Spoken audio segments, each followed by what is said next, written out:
Hi hello friends, welcome to MVD family. படத்தோட ஆரம்பத்தில் ஜோவை காமிக்கிறாங்க.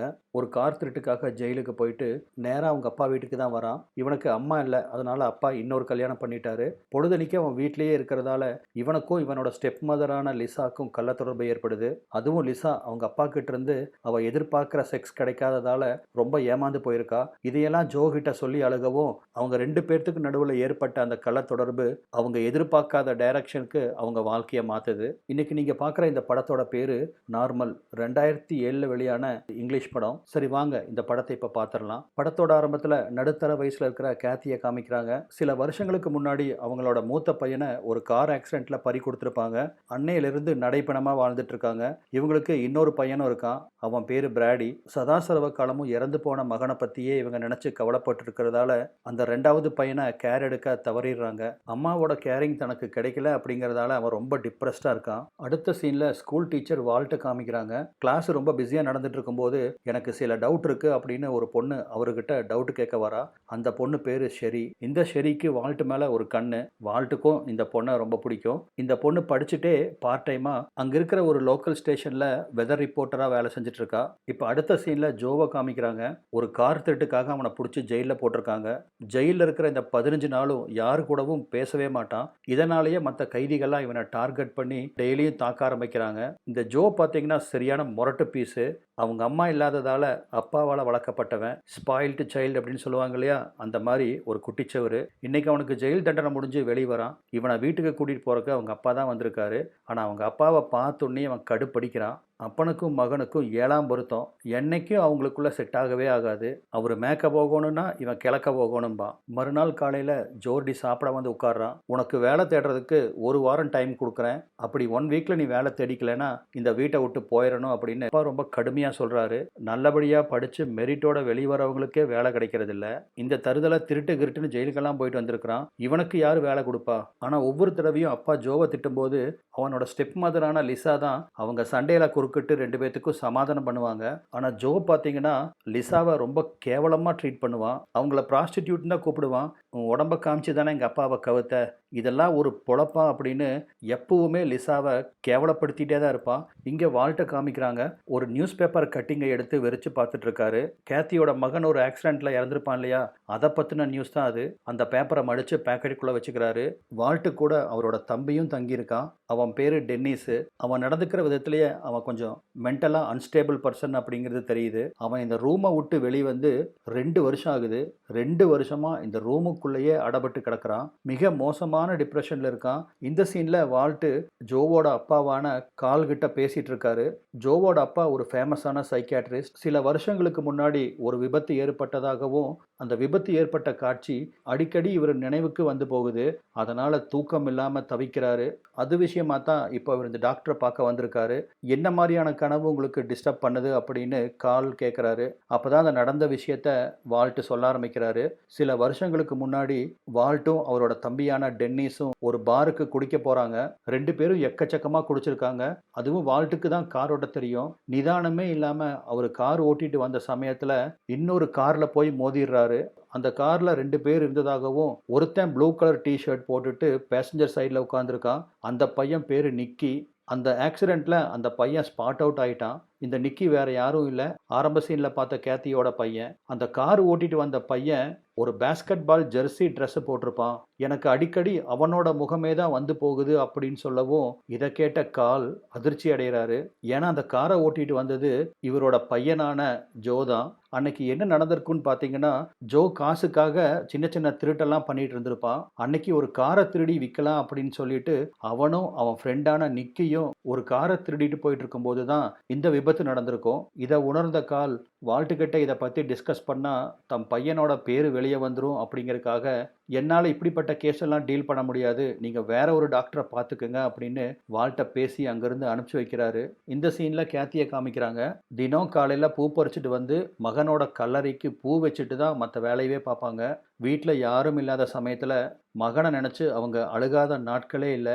மகனோட மறைவு அவங்கள கொஞ்சம் கொஞ்சமாக கொண்டுட்டு இருக்குன்னு தான் சொல்லணும். இந்த சீனில் ஜோவை காமிக்கிறாங்க. ஒரு பீஸா கடைக்கு வேலை கேட்டு வந்திருக்கான். அந்த பீஸா அவுட்லெட் மேனேஜரும் இவன் ரெசியூமை பார்த்துட்டு ஜோ ஜெயிலுக்கு ஜெயிலுக்கு போயிட்டு வந்த காரணத்தினால அவன் ரெஸ்யூமை ரிஜெக்ட் பண்ணுறாரு. ஆனால் ஜோ அவர்கிட்ட எப்படியோ பேசி கன்வின்ஸ் பண்ணி கடைசியில் அந்த வேலைக்கும் சேர்ந்துடுறான். இந்த சீனில் வால்ட்டு டிவியில் வெதர்காஸ்ட்டை பார்த்துட்டு இருக்காரு. அந்த சமயத்தில் அவங்க மனைவி வந்து அவரை செட்யூஸ் பண்ண ட்ரை பண்ணுறாங்க. ஆனால் இவர் மனைவி கூட செக்ஸ் வச்சுக்கிறதுக்கு ரெஃப்யூஸ் பண்ணிடுறாரு. ஏன்னா இவர் மனசு ஃபுல்லாக ஷெரி தான் நிறைஞ்சு கிடக்கிறா. இப்போ கூட இந்த வெதர்காஸ்ட்டை பார்த்துட்டு இருக்கிறதுக்கு காரணம் ஷெரி தான். இதனால் வால்ட்டோட மனைவி மனசுடைஞ்சு போயிடுறாங்க. இந்த சீனில் ஜோவை காமிக்கிறாங்க. ஃபோனில் ஒரு பலான படத்தை பார்த்துட்டு அவன் கை பேண்ட்டுக்குள்ளே ரொம்ப பிஸியாக வேலை செஞ்சிட்ருக்க அந்த சமயத்தில் அவனோட சித்தி லிசா அந்த ரூமுக்குள்ளே வரவும் இவன் பண்ணிட்டு இருக்கிற சேட்டைகளை லைவாக பார்த்துட்றாங்க. சித்தி பார்த்துட்டா அப்படின்னு தெரியவும் சட்டுன்னு ஒரு புக் எடுத்து முடிக்கிறான். லிசாக்கு அவன் கரும்பை பார்த்த உடனேயே என்னம்மா வளர்த்தி வச்சிருக்கிறான் அப்படின்னு உடம்ப சிலுத்துக்கிறான். இதனால் அப்செட் ஆன ஜோ வேகமாக வீட்டை விட்டு கிளம்பி ஒரு பார்க்கில் போய் உட்கார்றான். அந்த சமயத்தில் தான் இவன் ஸ்கூல் ஃப்ரெண்டான மெலிசா அந்த பார்க்குக்கு வர்றா. லைஃப் எப்படி போயிட்டுருக்கு ஜோ அப்படின்னு கேட்குறா. கடுப்பில் இருந்த ஜோ நாசமாக போயிட்டுருக்கு அப்படிங்கிறான். லைஃப்பில் எல்லாத்தையும் பாசிட்டிவாக எடுத்துக்க ஜோ அப்படின்னு மெலிசா அவனுக்கு அட்வைஸை போட்டுட்ருக்கிறா. ரெண்டு பேரும் அந்த பார்க்கில் இருந்து நடக்க ஆரம்பிக்கிறாங்க. அப்போ தான் மெலிசாவும் அந்த கேத்தியை போய் பார்த்து பேசு ஜோ, என்ன இருந்தாலும் உன்னோட க்ளோஸ் ஃப்ரெண்டோட அம்மா, அவங்க கூட நீ இப்படி பேசாமல் இருக்கக்கூடாது, போய் பேசு அப்படிங்கிறா. நான் போய் பேசுனா செத்துப்போன நிக்கி திரும்பியா வரப்போகிறான் அப்படின்னு ஜோ ரொம்ப வெறுப்பாக பேசுகிறான். கிளம்பும்போது மெலிசாவும் இன்னைக்கு நைட்டு ஒரு பார்ட்டி இருக்குது, அந்த பார்ட்டிக்கு வந்துடுடா அப்படின்னு சொல்லிட்டு போகிறா. இங்கே வால்ட்டோட வீட்டில் அவரோட ஒய்ஃபு கோவிச்சிட்டு வீட்டை விட்டு வெளியே கிளம்புறாங்க. ஏன்னா வால்ட்டுக்கிட்ட இருந்து அவங்களுக்கு எந்த அன்பு அனுசரணை எதுவுமே கிடைக்கிறதில்ல. தேவையில்லாமல் இங்கே எதுக்கு இருக்கணும் அப்படின்னு சொல்லிட்டு அவங்க அக்கா வீட்டுக்கு கிளம்புறாங்க. வால்ட்டும் தடுத்து பார்க்குறாரு. இல்லை நம்மளுக்குள்ள செட் ஆகாது அப்படின்னு சொல்லிட்டு அங்கிருந்து வேகமாக நடக்க ஆரம்பிக்கிறாங்க. கோவிச்சிட்டு போகிற பொண்டாட்டியை போகாதேன்னு தடுத்தவர் மறுநாள் கிளாஸ் முடிஞ்சோடனே ஷெரி கிட்ட இன்னைக்கு சாயந்தரம் வீட்டுக்கு வந்துரு அப்படின்னு சொல்லிட்டு அவளை வீட்டுக்கு கூட்டிட்டு வந்து அவ கூட கும்மாளம் அடிக்க ஆரம்பிக்கிறாரு. அந்த பொண்ணு வயசு என்ன, இவர் வயசு என்ன, ஆனால் அந்த பொண்ணு விருப்பப்பட்டு தான் இவர் கூட செக்ஸ் வச்சுக்கிறா. ஏன்னா அதில் ஒரு சுயநலமும் இருக்குது. வால்ட்டு கூட செக்ஸ் வச்சு ரொம்ப நெருங்கி இருந்தால் எக்ஸாம்ஸில் அவர் நிறைய மார்க் கொடுப்பார் இல்லையா, அவளை தரோவாக அனுபவிச்சு முடிக்கிறாரு. பொண்டாட்டி எப்போ வெளியே போவா, செட்டப்பை எப்போ உள்ளே கூட்டிகிட்டு வரலாம் அப்படின்னு காத்துட்டு இருந்திருப்பார் போல இருக்கு. ஒரு தடவை குளிச்சு முடிச்சுட்டு வந்த லிசா ஒட்டு துணி இல்லாமல் கண்ணாடி முன்னாடி நின்று அவள் அழகாக ரசிச்சுட்டு இருந்த நேரத்தில் ஜோ அந்த ரூமுக்குள்ளே வந்துடுறான். எனக்கு ஒரு விஷயந்தான் புரியல, இந்த இங்கிலீஷ் படத்தில் எந்த பொம்பளைகளுமே கதவை தாள் போட மாட்டாளுங்களா? உள்ளுக்குள்ளே வந்த ஜோ பளிங்கு சிலை மாதிரி இருக்கிற லிசாவை அப்படியே திங்கிற மாதிரி பார்க்குறான். அவன் தன்னை பார்க்குறான் அப்படிங்கிறத லிசாவும் பார்க்குறா. ஆனால் அலட்டிக்காமல் அவள் பாட்டுக்கு அவன் முன்னாடி துணி இல்லாமல் நிற்கவும் ஜோவோட தெர்மாமீட்டர் சூடாக ஆரம்பிக்குது. மெதுவாக பின்னாடி வந்து ஒரு தயக்கத்தோட லிசாவை கட்டி பிடிக்கிறான். அவள் ஏதாவது எதிர்ப்பாளோ அப்படிங்கிற ஒரு பயம் அவங்ககிட்ட இருக்கு. ஆனால் லிசா எந்த எதிர்ப்பையும் காமிக்கல. அதுக்கு பதிலாக அவனுக்கு உடன்படுறா. அப்புறம் என்ன, அந்த பளிங்கு சிலையை நம்ம ஜோ நல்லா அனுபவிச்சுட்டு இருந்த சமயத்தில் திடுதிப்புன்னு அவங்க அப்பா கால் சொல்லாமல் கொள்ளாமல் வந்துடுறாரு.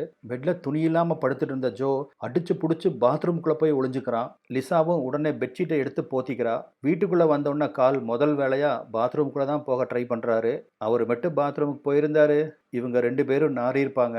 ஆனால் லிசா பாருங்க, பெட்ஷீட்டை ஓப்பன் பண்ணி காமிக்கவும் பாத்ரூம்குள்ளே போயிட்டு இருந்தவர் அப்படியே யூ டர்ன் போட்டு லிசா பக்கத்தில் வந்து அவன் நிலத்துல தண்ணி பாய்ச்ச ஆரம்பிக்கிறாரு. அப்படி லிசா மேலே அவர் படுத்து ஏங்கிட்டு இருக்க அந்த சமயத்தில் பாத்ரூம்குள்ளே இருந்து சத்தம் காட்டாமல் ஜோ வெளியே ஓடி போயிடுறான். எப்படியோ அன்னைக்கு ஜஸ்ட் மிஸ்ஸில் ரெண்டு பேரும் எஸ்கேப்பு.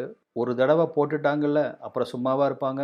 அவங்க அப்பா கிளினிக்கு போகிற சமயமெல்லாம் ஜோ வீட்டுக்கு வந்து அவன் சித்திக்கு ஊசிக்கு மேலே ஊசி போட ஆரம்பிக்கிறான். சில நாட்களுக்கு அப்புறம் மெலிசா ஜோவை பார்க்கறதுக்காக அந்த பிஸா கடைக்கு வரா. அவங்ககிட்ட ஏன் அந்த பார்ட்டிக்கு வரல அப்படின்னு விசாரிக்கிறா. அவனும் நான் ரொம்ப பிஸி அப்படின்னு போய் சொல்கிறான். இவன் தான் அவன் சித்திக்கு முன்னாடி பின்னாடின்னு ஊசி போட்டுட்டு இருந்தானே, அதை எப்படி இவங்கிட்ட சொல்ல முடியும்? அதனால் பிஸின்னு சொல்லிடுறான். அந்த சமயத்தில் இவங்க பேசிகிட்டு இருக்கிறத பார்த்த மேனேஜர் வேலையை பாருடா அப்படின்னு ஜோவை கடுப்படிச்சு விடுறாரு. அங்கேருந்து கிளம்புன மெலிசாவும் இன்னைக்கு ஈவினிங் 5 மணிக்கு அதே பார்க்கில் நம்ம 2 பேரும் மீட் பண்ணலாம் அப்படின்னு சொல்லிட்டு போகிறா. அதே மாதிரி 2 பேரும் பார்க்கில் மீட் பண்ணிவிட்டு கசமுசெல்லாம் பண்ணிவிட்டு வீட்டுக்கு வராங்க. வீட்டுக்கு வந்தவங்க காரை விட்டு இறங்கி கார் பார்க்கிங்லேயே 2 பேரும் அவங்கள மறந்து கிஸ் அடிக்க ஆரம்பிக்கிறாங்க. என்னடா இது முனகல் சத்தம் கேட்குதே அப்படின்னு உள்ளே இருந்து லிசா வந்து எட்டி பார்க்க இவங்க 2 பேர்த்தையும் கையும் களவமாக பிடிக்கிறா. முகத்தை முகத்தை பயங்கர கோவமா வச்சுட்டு, லிசா யார் இந்த பொண்ணு அப்படின்னு கேட்குறா. நான் ஜோவோட ஸ்கூல்மேட் அப்படின்னு மெலிசா பதில் சொல்றா. அவ பேச பேசவே லிசா கோவமா திரும்பி வீட்டுக்குள்ள போகவும், ஜோவும் இன்னைக்கு நிலைமை சரியில்லை, நம்ம இன்னொரு நாளைக்கு மீட் பண்ணிக்கலாம் அப்படின்னு அந்த பொண்ணை வீட்டுக்கு போக சொல்லிடுறான். ஜோ அவன் நிலத்துல தண்ணி பாய்ச்சுவா அப்படின்னு நம்பி வந்த பொண்ணு நம்மளே தண்ணி சேந்திக்க வேண்டியதுதான் அப்படின்னு ஏமாற்றமா வீட்டுக்கு போறா. இந்த சீன்ல வால்ட்டை காமிக்கிறாங்க. அப்பதான் ஒரு விஷயத்தை கண்டுபிடிக்கிறாரு. டென்னிஸ் பல நாட்களா ஒரு லேடி கிட்ட போன்ல பேசிட்டு இருக்கான். இவரும் ஃபோன் பண்ணி அந்த லேடியை வர சொல்றாங்க. அவங்க பார்த்தா வயசானவங்க. கோழி குருடா இருந்தா என்ன, செவிடா இருந்தா என்ன, வயசானதா இருந்தா என்ன, குழம்பு தானே முக்கியம். அவங்களும் இப்போ வீட்டுக்கு வராங்க. அவங்களுக்கு ஏற்கனவே டென்னிஸோட கண்டிஷன் தெரியும். உங்களால் மட்டும்தான் அவனை க்யூர் பண்ண முடியும். இந்த 2 வருஷத்துல என்ன தவிர அவன் ஒருத்தர்கிட்ட பேசியிருக்கான்னா அது உங்ககிட்ட மட்டும்தான். ஸோ உங்ககிட்ட பேசுறதுக்கு அவன் கம்ஃபர்டபுளாக இருக்கான். அவன் கண்டிஷனை சரி பண்ணுறதுக்கு கொஞ்சம் ஹெல்ப் பண்ணுங்க அப்படின்னு வால்ட்டு கேட்கவும் அவங்களும் பெருந்தன்மையாக ஏற்றுக்கிறாங்க. ஆனால் பாருங்க, அந்த டென்னிஸ் ஃபோனில் ஏதோ பேசிட்டான். ஆனால் நேரில் அவங்கள பார்த்ததும் பயந்து கத்த ஆரம்பிக்கிறான். ஒரு வழியாக அந்த லேடியும் அவனை சமாதானப்படுத்தி, சரிப்பா நான் டோருக்கு அந்த பக்கம் இருக்க, நீ டோருக்கு இந்த பக்கம் இரு, நம்ம ஃபோனில் பேசின மாதிரி பேசலாம் அப்படின்னு சொல்லிட்டு டோருக்கு அந்த பக்கம் போய் நிற்கிறாங்க. டென்னிஸும் டோருக்கு இந்த பக்கம் நின்று அவங்க ஃபோனில் பேசுகிற மாதிரி பேசிக்கிறாங்க. இதனால் டென்னிஸ் கொஞ்சம் கம்ஃபர்டபுள் ஆகிறான். இதை பார்த்து வால்ட்டு ரொம்ப சந்தோஷப்படுறாரு. இந்த சீனில் ஜோவை காமிக்கிறாங்க. இப்போ அவன் அடிக்கடி மெலிசாவை மீட் பண்ண ஆரம்பிக்கிறான். இது லிசாக்கு கோபத்தை உண்டு பண்ணுது. ஜோவை கூப்பிட்டு வார்ன் பண்ணுறாங்க. ஆனால் அவன் அவங்கள பெருசாக கண்டுக்கல. அடுத்தது அவங்களுக்கு கை வந்த கலையான ட்ரெஸ்ஸை ஓப்பன் பண்ணி காமிக்கிறாங்க. அதுக்கும் ஜோ பெருசாக ரெஸ்பாண்ட் பண்ணல. இதுவே கொஞ்ச நாளைக்கு முன்னாடி அவங்க ட்ரெஸ்ஸை ஓப்பன் பண்ணி காமிச்சிருந்தா இந்நேரம் பாஞ்சிருப்பான். ஆனால் இப்போ அவனோட மனசு ஃபுல்லாக மெலிசா தான் இருக்கா. சித்தி கூட ரொம்ப நாளைக்கு இந்த உறவு நிலைக்காது அப்படிங்கிறத புரிஞ்சுக்கிட்டான் போல் இருக்கு. கிடைச்ச வரைக்கும் சந்தோஷமாக அனுபவிச்சியா, அதோட விட்டுரு. நம்ம உறவு தொடர் கதை கிடையாது, ஷார்ட் ஸ்டோரி தான். அதனால் அதை முடிச்சுக்கலாம் அப்படின்னு சொல்லிட்டு போகிறான். அன்னைக்கு நைட்டு மெலிசா கூட மேட்ரு பண்ணி முடிச்சுட்டு அவள் வீட்லேயே படுத்து தூங்குறான். அப்போ தான் மெலிசா சொன்னது ஞாபகத்துக்கு வர அந்த கேத்திக்கு ஃபோன் பண்ணுறான். நாளைக்கு நான் உங்களை மீட் பண்ணணும் அப்படின்னு சொல்கிறான். அதே மாதிரி மறுநாள் கேத்தியும் ஜோவும் மீட் பண்ணிக்கிறாங்க. 2 பேரும் மனசு விட்டு பேசுகிறாங்க.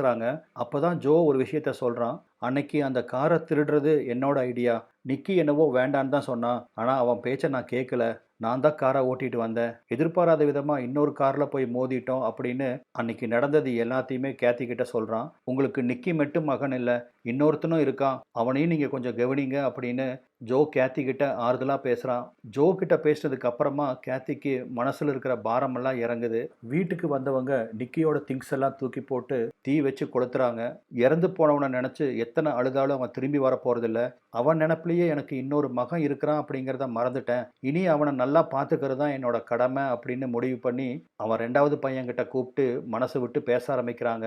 பல வருஷங்களுக்கு அப்புறம் முதல் முறையாக அம்மா தன் கூட அன்பா பேசவும் அவனும் உருகி போயிடுறான். அடுத்த வாரம் அவனுக்கு ஸ்கூல் ஹாலிடேஸ் வருது. அந்த ஹாலிடேஸுக்கு நம்ம 2 பேரும் எங்காச்சும் வெக்கேஷன் போகலாம் அப்படின்னு அம்மா சொல்கிறாங்க. அதே சமயத்தில் இங்கே வால்ட்டை காமிக்கிறாங்க. பொண்டாட்டி தான் கோச்சிட்டு போயிட்டா இல்லையா, அதனால் இப்போ டெய்லியும் சரியா வீட்டுக்கு வர சொல்லிடுறாரு. ரொம்ப சௌகரியமாக போச்சு பாருங்க.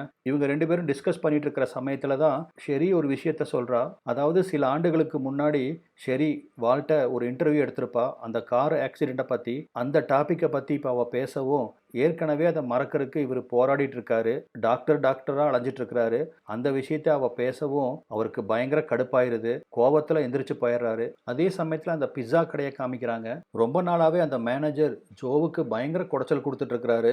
அன்னைக்கும் அதே மாதிரி தான் ஏதோ ஒரு விஷயத்தில் 2 பேர்த்துக்கும் ஆர்கியூமெண்ட் வர, போடா நீயாச்சும் வேலையாச்சும் அப்படின்னு ஜோ அந்த வேலையை தூக்கி எறிஞ்சிட்டு வந்துடுறான். இங்கே டென்னிஸ் அந்த சில்வி கூட அவங்க கூட ரொம்ப கம்ஃபர்டபுளாக பழக ஆரம்பிக்கிறான். 2 பேரும் ரெஸ்டாரண்ட்டுக்கு போகிற அளவுக்கு வந்துட்டாங்க. ஸோ டென்னிஸ் கொஞ்சம் கொஞ்சமாக ரிகவர் ஆகிட்டு வரான். டென்னிஸ் இந்த மாதிரி மென்டலாக அன்ஸ்டேபிள் ஆகிறதுக்கே வால்ட்டு ஏற்படுத்தின அந்த விபத்து தான் காரணம். இப்போ தன்னோட தம்பி கொஞ்சம் கொஞ்சமாக ரிகவர் ஆகிறத பார்த்து ரொம்ப சந்தோஷப்படுறாரு.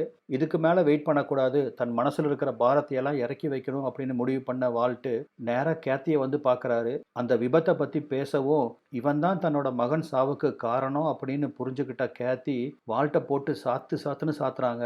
அவங்க கோவமெல்லாம் தீர்ந்ததுக்கு அப்புறம் தான் அங்கிருந்து போகிறாங்க. அதே சமயத்தில் இந்த ஃபைனல் சீனில் ஜோவை காமிக்கிறாங்க.